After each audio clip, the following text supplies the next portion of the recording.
Well, We're live. we may be live, but I'll be real surprised if we see any viewers come by. Well, let's give it time. There's just, well, there's what, 19 people that get notified. I've got 19 followers that would get notified about this being on the air. And I didn't send anything out earlier, so Well, if you want to I'm hang very out doubtful. here, somebody's on. I'll run with my machine and very quickly send out notices to my subscribers. Okay. Be right back. All right. In the meantime, welcome to the Bird Listener. I'm David, joined by my wife, Kate, who's off taking care of some business. I guess I could best describe this channel as being a culmination of about 30 years of being around birds and bird people, and the things that I've learned and picked up and studied and just acquired over the years, which all kind of comes down to, I know a little bit about a lot of things, but not much about any one. So you can take that as you wish. But the one thing that I do know is that birds are very good companions. They're unlike a dog or a cat or any other critter that you can have around your house, that's for sure. But the thing that I enjoy most about birds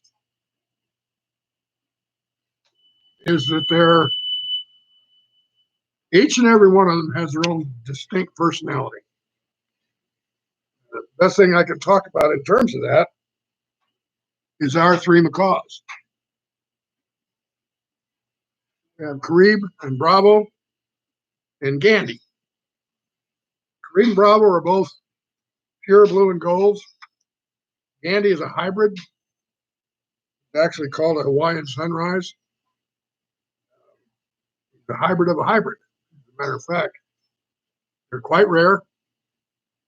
He's probably worth a lot of money. I've never priced out what that particular variant goes for, but he's probably pretty valuable. He's gorgeous. He ought to be worth a few bucks. All three of them are rescues. All three of them have their own story about how they came to us. And all three of them are about as different from each other as night and day. The first one I got was Carib. He's my old curmudgeon. He's been ornery since the first day. And he's wounded me and bitten me and scarred me up over the years. A lot more than either one of the others have. Now, Bravo, on the other hand, is a real sweetheart. He's just as gentle as the day is long. And he's really a giant. I mean, he's big. There's quite a bit of difference in the size and build of those two birds, particularly. Carib is what you might call long and lean. Bravo is stocky, heavy set. And I attribute it to the fact that they're raised in different parts of the wild. Their ancestors were. Actually, Bravo is called a Brazilian variant in terms of how he's specifically identified. But what it all comes down to is the regions that they're from kind of dictates a lot how they look. And in that respect, to my way of thinking, one of the main things that these guys do out in the wild is they have to fly generally to a river or what you could call cliffs, because they need to get clay into their diet because of the raw and bitter fruits that they find in the wild that they eat. And as a result of that, they have to get this clay into their system to help with their digestion. So generally speaking, every day, usually in the evening, after they have fed, they fly down to a riverbank and they eat a little bit of clay. Now, my feeling is that where Carib was raised, his ancestors, it was a bit of a distance to go. So they ended up having to be kind of long and lean to make that flight back and forth. Might have even been several miles if they had to fly. So as a result, he's got a fairly slender body, beautiful wingspan, and absolutely gorgeous tail. The longest tail I've ever seen on a blue and gold ever. And on the other hand, Bravo, who I believe was raised ancestrally much closer to the Claylix, he's a lot stockier because they didn't have to fly as far. So over the years and over the millennia, they kind of developed a stockier body, and they don't have to have as Hi, everybody. they don't have to fly as far, so they can get away with being closer to the Claylix, means bigger bodies. Now, Gandy also, I believe, must have been ancestrally pretty far from whatever river or wherever he got clay, because he's pretty stocky too. He and Bravo are about the same size. They're both really big and gorgeous. So anyway, let's see. Oddly enough, I bought my African gray from a very reputable breeder in Oahu. Kevin. Hi, Kevin. One of the few people in the country at the time that would sell hyacinth macaws. Had 2 breeding pairs and an awesome aviary. Hyacinth macaws. Oh, wow. Those are gorgeous. If I were 10 or 15 years younger, I would be out beating the bushes trying to find a hyacinth because they are just absolutely wonderful birds. They call them the clown of the bird world because they're very friendly, number one, and they're huge. I mean, they're the biggest of the macaws. And of They're course, like big babies. And with the yellow rings around their eyes and that cobalt blue body, they really do kind of look like clowns. So they've earned the nickname the clown of the bird world. But they also have those characteristics because they're very gentle. Now, here is a bird that literally can reduce a cinder block to dust. Now, I'm not talking about one of these little red bricks. I'm talking about a concrete cinder block. And they can literally turn one of those into dust. In the wild, they eat what are called pine nuts. You want to pull that over closer to you? Right. And you and I would be hard pressed to open a pine nut, even with the largest nutcracker or even a hammer. But these guys can crack one of those open with one squeeze from their jaws. And about roughly 40% of their skull is devoted to the muscles that work their jaws. So you can imagine how strong they are. Now, blue and gold can generate about 1,500 pounds of pressure per square inch right at the tip, not the whole jaw. But right at the tip, they can generate about 1,500 pounds per square inch of pressure. So in essence, they have one of the strongest bites in the animal kingdom. Technically, it's even stronger than a jaguar, who has, I believe, the strongest bite in the cat world. So they're tremendously strong birds, and they focus that energy down into that tip of their beak, and they can definitely do some damage. I've got the scar to prove it. So, Kevin, did you get to hold that hyacinth, or get to be around him for any length of time? Because I've been around hyacinths a couple of times, and it was a very interesting experience. They're very intimidating, but they're wonderful birds to have around. One of the ladies that was in your rescue group that had a hyacinth let me hold her hyacinth when we were at one of those shows. Yep. And I was absolutely shocked at how friendly and sweet they are. I've never seen me before. He just cuddled right up to me. On one occasion, I actually wrote a story about this, but we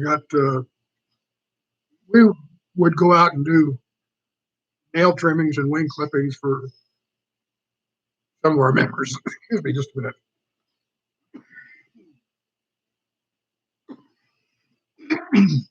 How long have you had your bird? Okay. So anyway, we would go out and we had a guy in the club who was terminally ill, to put it very bluntly. And he and his wife had what I call the big five of the bird world.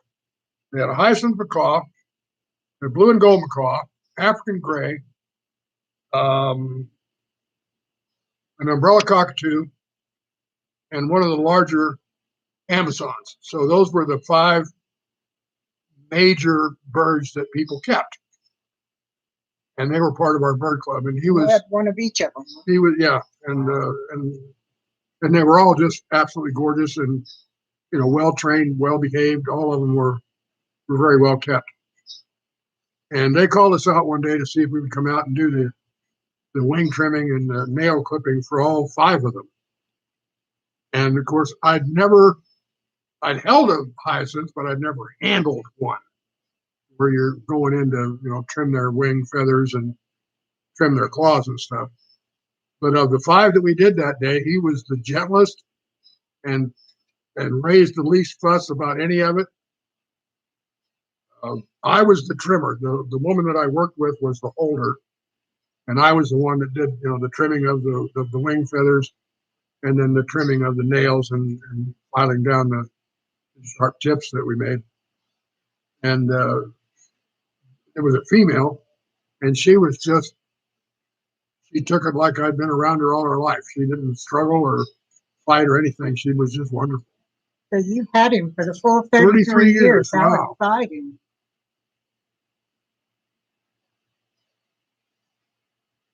That's amazing. Yeah, hyacinths, so they were definitely just a breeding pair. That's kind of a shame, but that's the way it usually goes.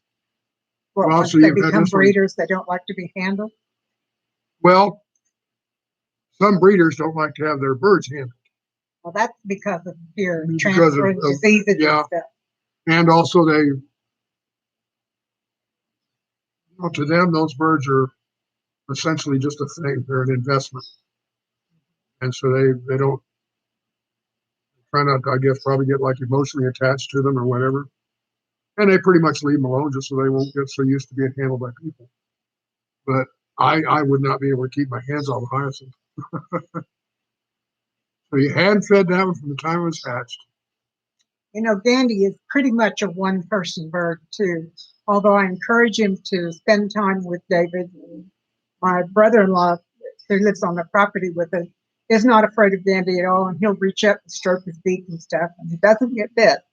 But I'm the only one that can truly handle Dandy. Some breeders will say it can interrupt the breeding cycle. I tend to disagree. What's your gray's name, by the way?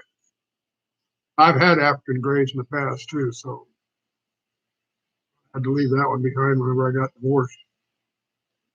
Hated to, but I got 2 macaws out of the deal, and the dog and the cat. So I got everything with a heartbeat. But my ex-wife, well, the thing was, when she took Augustus, she turned around and immediately gave him to my daughter. Really pissed me off. But anyway. Then later on, many years later, his daughter couldn't take care of Augustus anymore. I called him Gussie. Couldn't take care of him anymore, and she offered him back to David, but at that point, we were not able to take him. Yeah, because she had to rehome him somewhere else. Yeah, we were here, and she was over in Florida. We already had 3 big birds in the house, and bringing in another one. Iniki, sounds like. Pretty name. Okay. I don't have my computer glasses on, so I can't read most of it.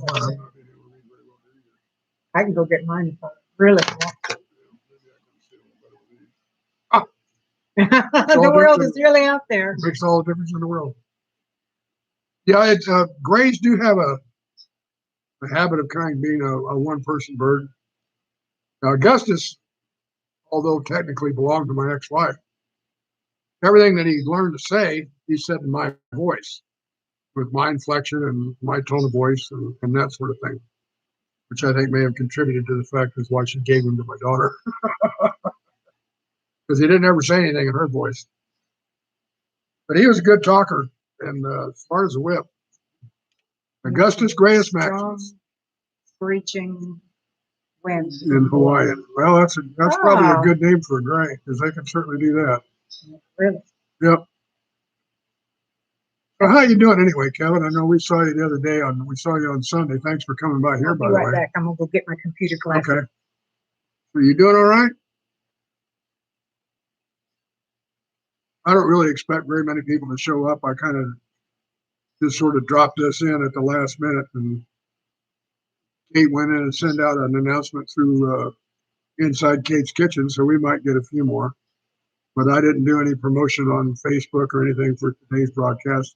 To be honest with you, I wasn't sure I was even going to do it. But I decided to go ahead and get her done. What the heck? So strong screeching wind. Well, that's an appropriate name for a hurricane, isn't it? That's darn sure. Strong screeching wind. Yeah, that'll do it. So beyond that, other birds that I've had in my life, I started out with an eagle, golden eagle.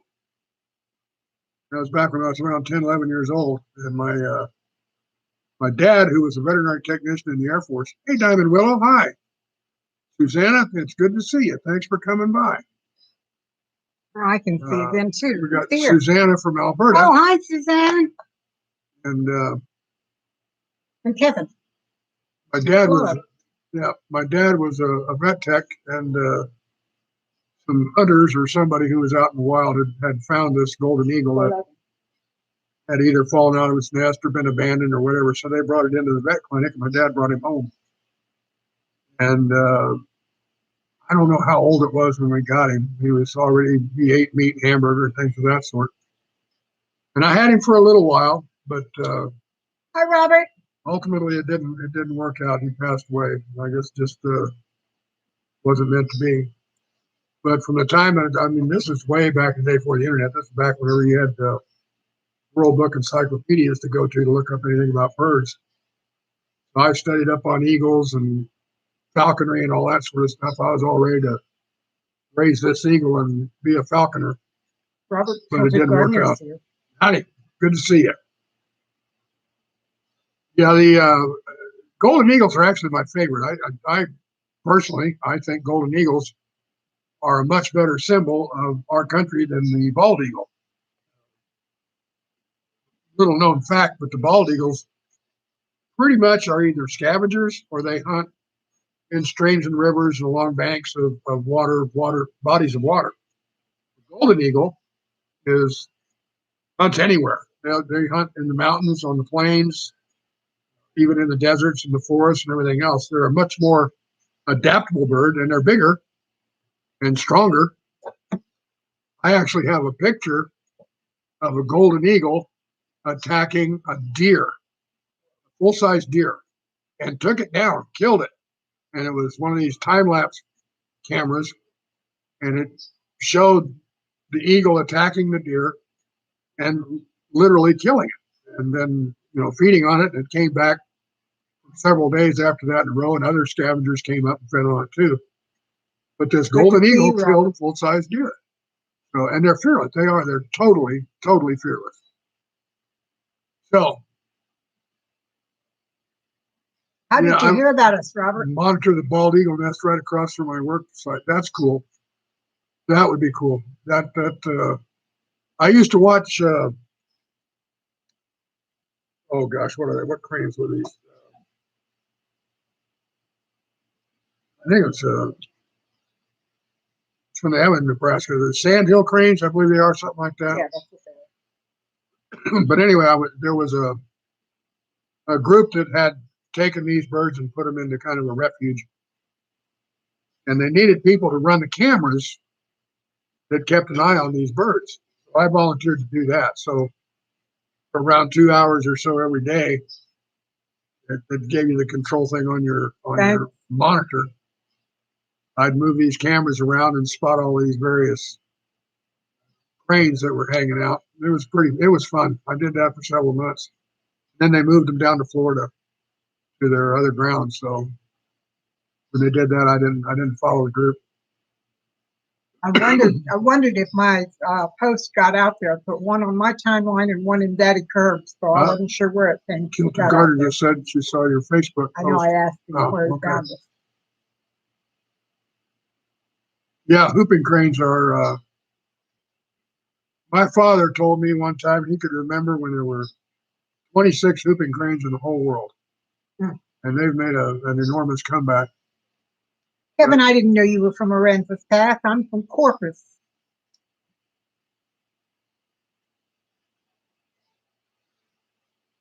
We have pop-up ads showing Yeah, up all over. pop-ups coming up all over our screen here. So anyway, talk about other birds.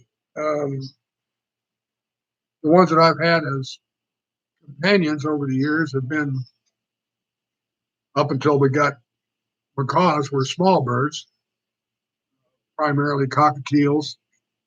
And then I moved up into conures, and that one came to me from a meth addict. That's a long story over in Florida, but he was leaving town, needed to get rid of his bird. And he was my wife's hairdresser, actually. We didn't know he was a meth addict. That was my then wife, ex-wife. And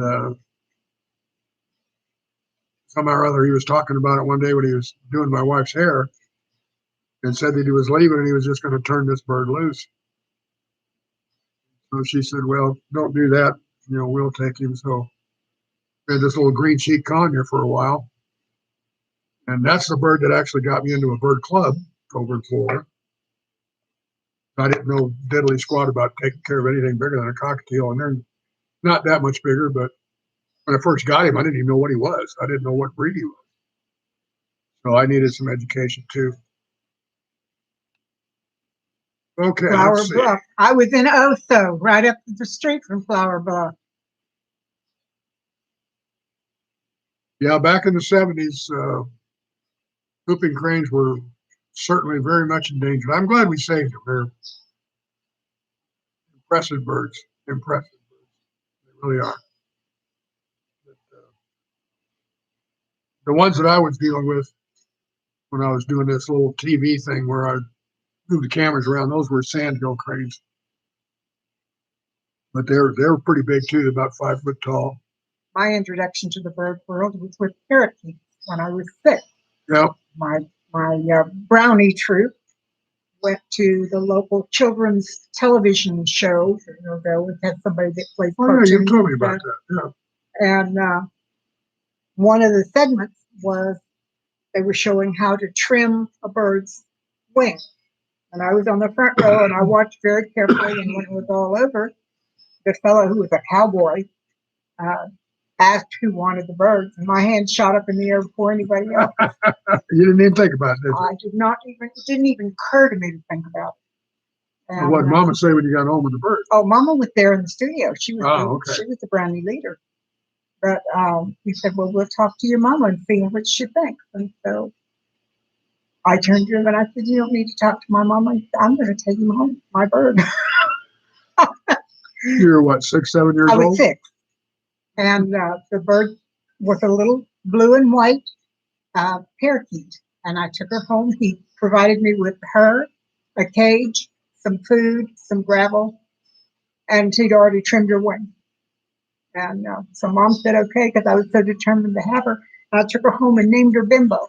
And I had her until I was 19. Yeah. When I was 19, I went to let her out. I went to clean her cage like I'd done hundreds of times.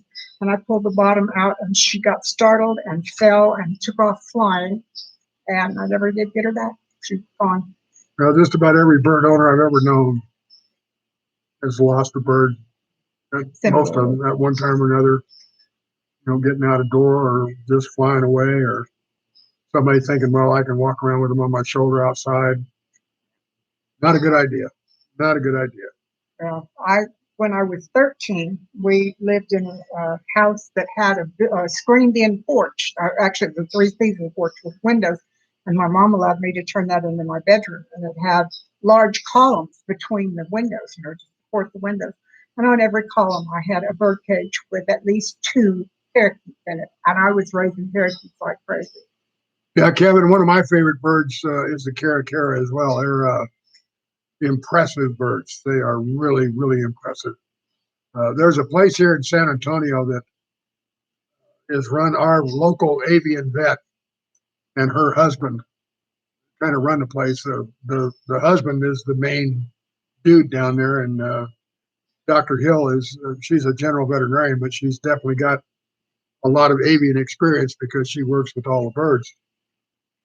And I went down there to help out a few times whenever I was getting around a little better back then. And they had a couple of caracaras there, and oh man, I would just stand in front of that cage and just watch them. I didn't care if they were moving or not. They're mesmerizing, fascinating birds. And they had the sweetest little tiny owl. It was Yeah. full grown, and I don't think it was any bigger than Yeah. this. Maybe 6, 7 inches at the most. That was my job first day I was there, was to keep this little bitty owl company for about half an hour. So here I am just talking to this little owl sitting on my finger. He's no bigger than that. He's about yay tall.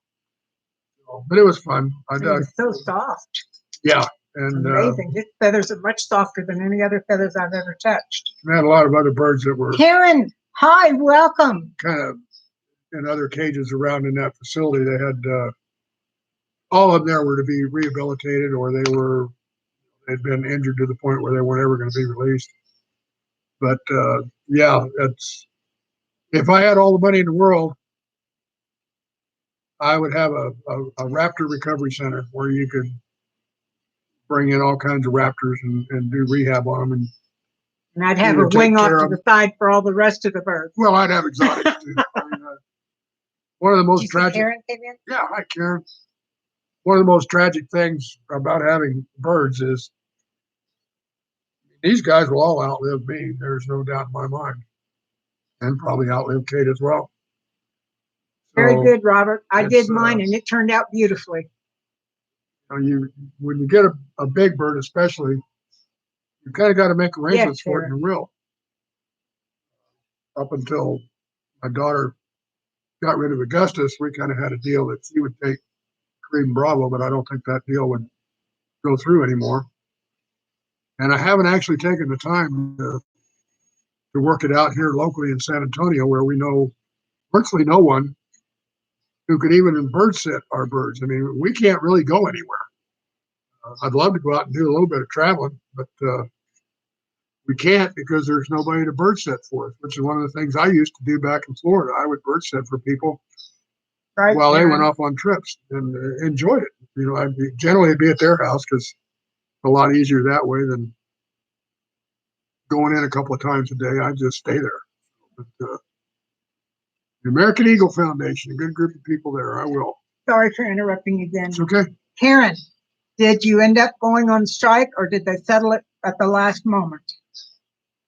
Going on Teachers, strike. the teachers in the area where she lives in Minneapolis or St. Mhm. Paul or whatever, were going on strike. And she did a live stream from her car on the way home yesterday, and she said they had about 4 more hours of talking before they would know for sure whether they were on strike. But they had their administration time to take everything out. Huh. They're in bed, Susanna. We put them. I Yeah, put them to bed. they're already in bed. They're on strike. St. Paul. They're on Thank you. strike. I'm sorry to hear that. I've lived through 3 strikes. I Well, know good what luck, that's like. Karen. I applaud. People don't go on strike without reason. I'll put it that way. And so I don't know what your issues are, but I'm on your side, kiddo. I'm on your side. And I hope things work out for you. Well, let's see what else we got to do. Yeah, I'm sure it was cold today. They're Yeah, I'll bet it was.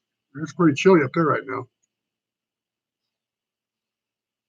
I don't know. one of the things they're striking for is more support.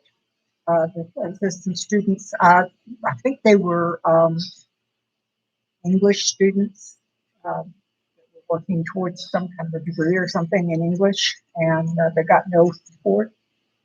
I don't remember what else. She gave us a whole list, but I didn't memorize it. I'm sorry. Well, Susanna says her end is schooling, so you watch the comments for now and watch the video later on. well, everything seems to be all right from what we're looking at, so I don't think it's on our end, darling.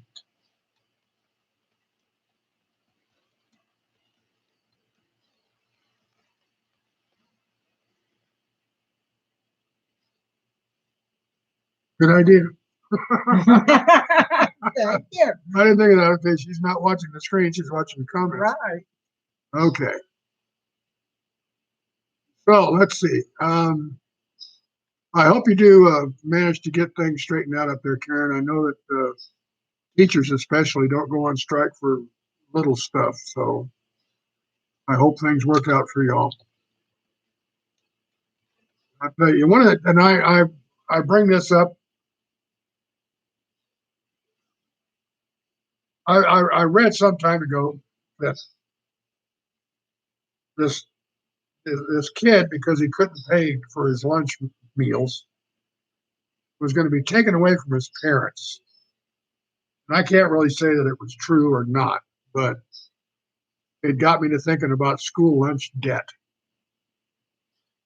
And I've not yet done anything about it. I've talked about it a little bit, but I haven't really taken any steps to deal with it. But I did make some inquiries here in our area around Cibolo to see whether or not this school lunch debt thing was really real, and apparently it is. And I had no idea. So they've got kids here that they go through the lunch line, and if they don't have the money to pay for it, then the lunchroom worker apparently takes the meal away and gives them like a peanut butter and jelly sandwich and a glass of water. That's just wrong. That's just wrong. So what I'm trying to do, and like I said, I haven't taken any action on it yet. Just I've been lazy, but I believe Kate and I could find enough money in our budget to at least go to maybe one of these schools around here locally. I'm thinking more on the grammar school level. High schoolers can make up their own minds, but grammar schoolers, they're pretty much at the mercy of their parents. And just say, okay, how much school lunch debt do you have accumulated right now? Whatever it might be, Karen we says just pay they it. not only take them away from the kids, but they throw it away. Yeah, that's what I understood too. They'll turn around and just dump that unused, uneaten, perfectly good food into the trash and give the kid a sandwich. I mean, that is just not right. that is just shaming, and that's just disgustingly bad.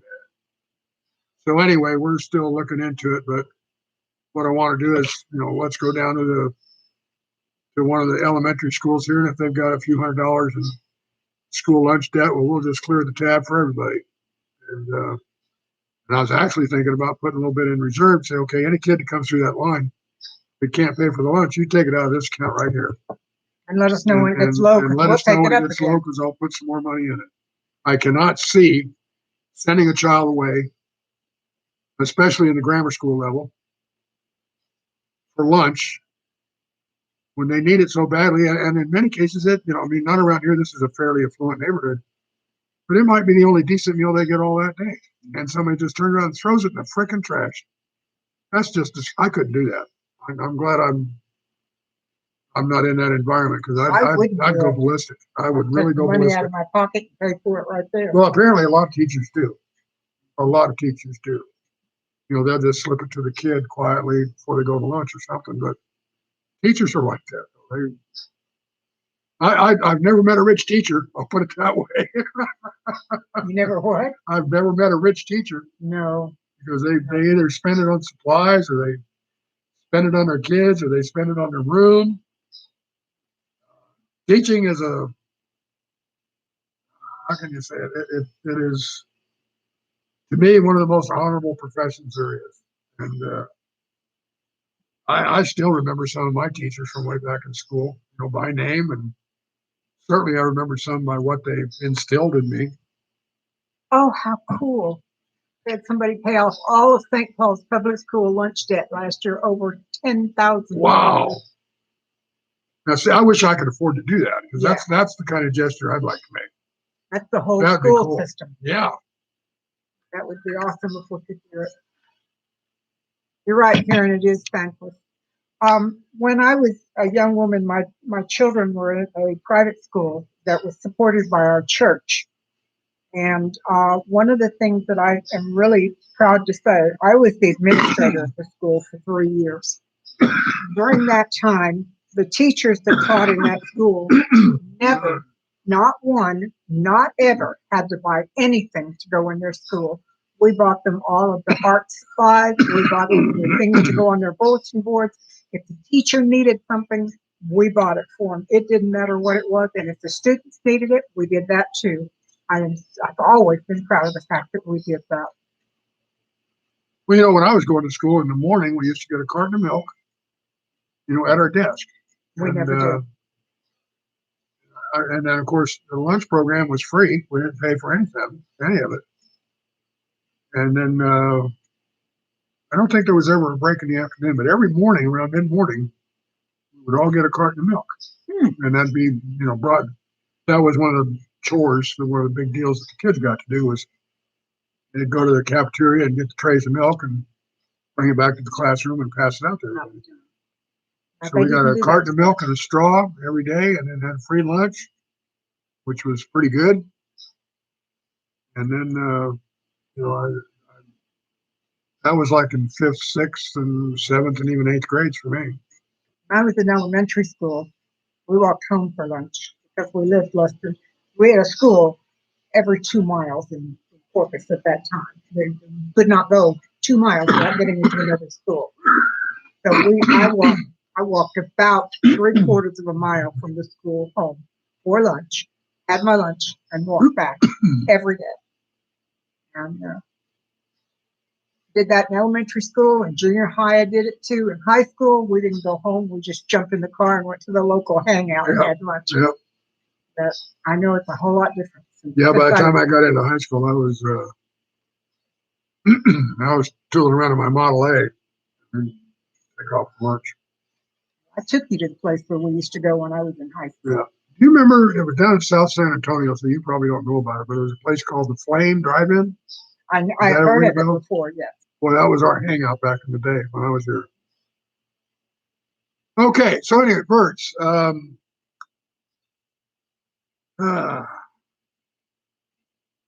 Over the years, I've written a lot of stuff about birds. The problem is, it seems kind of boring to sit here and read that stuff to you, because I do have a lot of good information, for example, on cages and how to set them up, what kind of an arrangement you want to make inside the cage for the birds, what kind of toys to give them, alternatives to toys, information on foraging, and also things like first aid. I've got a ton of information on first aid.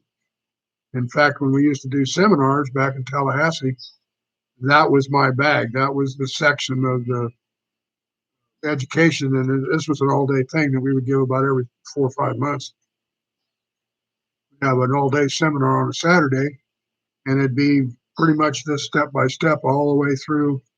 If you're just thinking about getting a bird, or if you just got a bird, or if you got a bird with behavior problems, or just the whole gamut. And we would have people there that would give presentations on that stuff. And it seemed to always fall to me to be the first aid, which also included things like wing trimming and nails and all that sort of stuff. So I've got a lot of information on that, and a lot of stuff about just watching birds. You learn a great deal about just watching your bird. I imagine, Kevin, you probably agree with that. You just sit around and you watch your bird. You see what they do and how they do it. You learn a great deal from them that way. So I'd love to try just sitting and watching Dandy, but I don't think he'd let me. Oh yeah, I'm sure you would. No, he wants to be on my shoulder if I'm in there. You just, after a while, they get away from that. I mean, you just put a chair in there and you just sit down and just be still, and after a while, they just forget you're there. They go on and, well, at least Green Bravo used to. I would just, I had a bird room over in where I lived. Had a double wide trailers, and one of the bedrooms was my bird room. And I had Carib and Bravo. I had 2 cages, but generally speaking, they generally hung out together, so they were usually on one, but I did have them sleeping in separate cages. And I would just pull up a chair and sit in the doorway and just watch them. Just watch what they did, how they moved through their cages, what got in their way, what did they have problems navigating around, what were the paths that they took through the cage, could they get to their bowls and toys and treats and everything else without too much trouble. And then whenever they did get out, say for example, on top of the cage, did I have enough foot toys up there for them? I had both a round top and a flat top cage, still do. Thank you. And I had a lot of what they call foot toys on top of the flat cage for them to play with, which they really, really enjoyed and did play with a lot. They would pick, when you walk in the room, they'd pick one up and throw it off the edge of the cage and then look at you and go, uh-oh. Yeah, because my phrase with them when they would throw something was always, uh-oh, dropped it. And they picked up at least the uh-oh. So Creve especially, he'd go over and had little boxes that I'd have these foot toys in. And he'd go over and just start emptying stuff out. I mean, he'd just pull things out, throw it over, and he'd look over at me, wait for me to say, uh-oh, and then he'd grab another one and throw it off. And oftentimes he would say, uh-oh, as well. But it was a big game. It was a lot of fun. It was a lot of fun. And now Vandy there's some bells we are hung on the door of the cage. And he'll go over and grab a hold of it and swing it over his shoulder. And when it bangs back against the cage and ring, he'll look at me and go, uh-oh, and then grab it and swing it again. He loves it. Whenever he's really ticked off, when Dandy is mad, he goes over and he just tears those bells up. Boy, he goes over there and just grabs them in his beak and just rings them for all he's worth and bangs them against the cage and everything else. Whenever we hear those bells going, we know that Gandy's upset. He's ticked off about something. Usually it's because I'm not in there and he wants my attention. Well, he's got some very particular screams that he comes up with for saying that he wants Kate to come and get him. And they're very recognizable. After a while, you understand and you can kind of relate to what your birds are saying, even if they're in another room. You can tell by the tone of their voice what they're talking about, I guess would be a good way to say it. Cream Bravo. Now, Bravo, boy, he just likes to holler sometimes. He goes into these fits. And I'm talking about maybe 2 or maybe even 3 minutes of just nothing but this screech after screech after screech after screech after screech. And Kate and I both look at each other and say, when does he breathe? It's just constant. And sometimes I can't get him to stop. Sometimes I can. I have no idea why he does it. So, and oftentimes he'll grab a hold of something with his beak, like one of the bars. His whole body just tenses up. Every muscle in his body is just rigid. It's rigid. And his tail's pointing straight out the back, and his wings are up, and he is just screaming for all he's worth. Why? I don't know. I really don't. I have not been able to figure that one out. I've watched them long enough to where I've tried to figure out what their behaviors are. That one I cannot fathom. I haven't figured it out yet. And I have finally figured a way to stop, because Dandy likes to do that too. And I found a way to stop them both.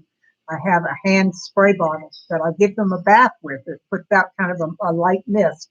When they start screaming like that, normally if I give them a bath, I do not spray their faces or their heads at all. I spray from the neck down. Well, when they're screaming, I spray them directly in the face.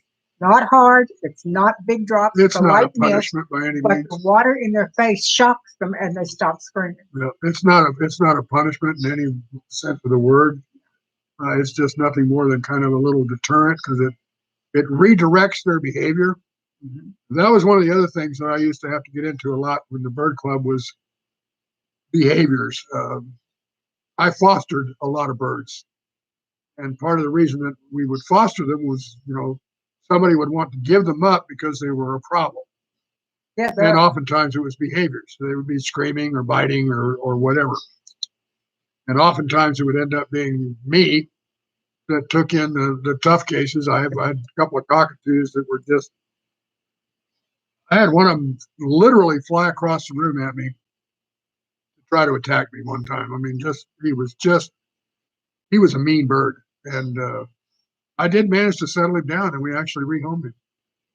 The first cockatiel that KJ had, my oldest daughter, was that way. How without him was strange. We were walking down the sidewalk one Sunday, and this bird walked up to us. Oh. And I just bent over and put my hand out, and he stepped up on my fingers, and we took him home. Oh. I had an old parakeet cage, and we cleaned it out and let him stay in there while we tried to find somebody who had lost a bird. Nobody ever claimed him, so it became KJ. But he was mean like that. And if he was in a bad mood, there wasn't anything you could do. You were going to bleed, and he was going to make sure you bled a lot. Yeah. Well, this was a big old umbrella cockatoo, so they're pretty good sized birds. One of them comes Flying at flying you. across the room with his talons out. I mean, and coming right for your head. Yeah. He gets your attention. But we managed to settle him down, and it took about 3 months, but I got him settled down to the point where he was handleable. He would step up on your hand reliably without freaking out. He was stick trained. He'd stand on a stick. One of the biggest problems is obviously reaching into a cage to take a bird out. That's probably the most dangerous thing you could do with a bird that has really got an attitude, because they feel that inside of that cage space is theirs, and they will defend it. And so the hardest thing that it was for me to teach that bird was to step up on my arm when I reached into the cage for him. It got to the point where I had enough wounds on my arm where I started wearing a sleeve just to do that, so that when he did hit me, it wouldn't wound me quite as badly. But like I said, it took about 3 months before we got him gentled down to the point where you could even just take him out of his cage. So, yeah, it works for cats too, I guess. Yeah, it does. The water thing, yeah. Yeah, it does. So, anybody got any questions? I mean, I feel like I'm just rambling here. We have about 9 minutes left. Oh, okay. Like I said, I didn't really have much of a topic picked out. Kind of decided to do this more or less at the last minute. Kate came in and asked me about 6:30, did I want to do bird list? And I said, I don't know. But she gave me an evil eye, so I said, yeah, I guess I'll do it. It's hard. Right. It's hard to resist Kate whenever she gives you that look. You gotta look, boy, I'll tell you that. That's not an evil eye, honey. That's a mama look. Yeah, well, close enough to an evil eye for me. It's just like, I know what you're thinking, and you're not going to do it. You know? I'm glad you're learning something, Robert. It's really nice to know that you're not just mumbling. People are learning. Well, good. I'm glad. I feel like I've got a lot of stuff that I could pass on about birds, but it's just a very small audience, for one thing. Very small audience. Here's some numbers for you. They estimate that only 1 in 7. Is that right? Am I getting that right? Only 1 in 7 of the people across the country have a bird. Now, out of that number, again, only 1 in 7 have large birds.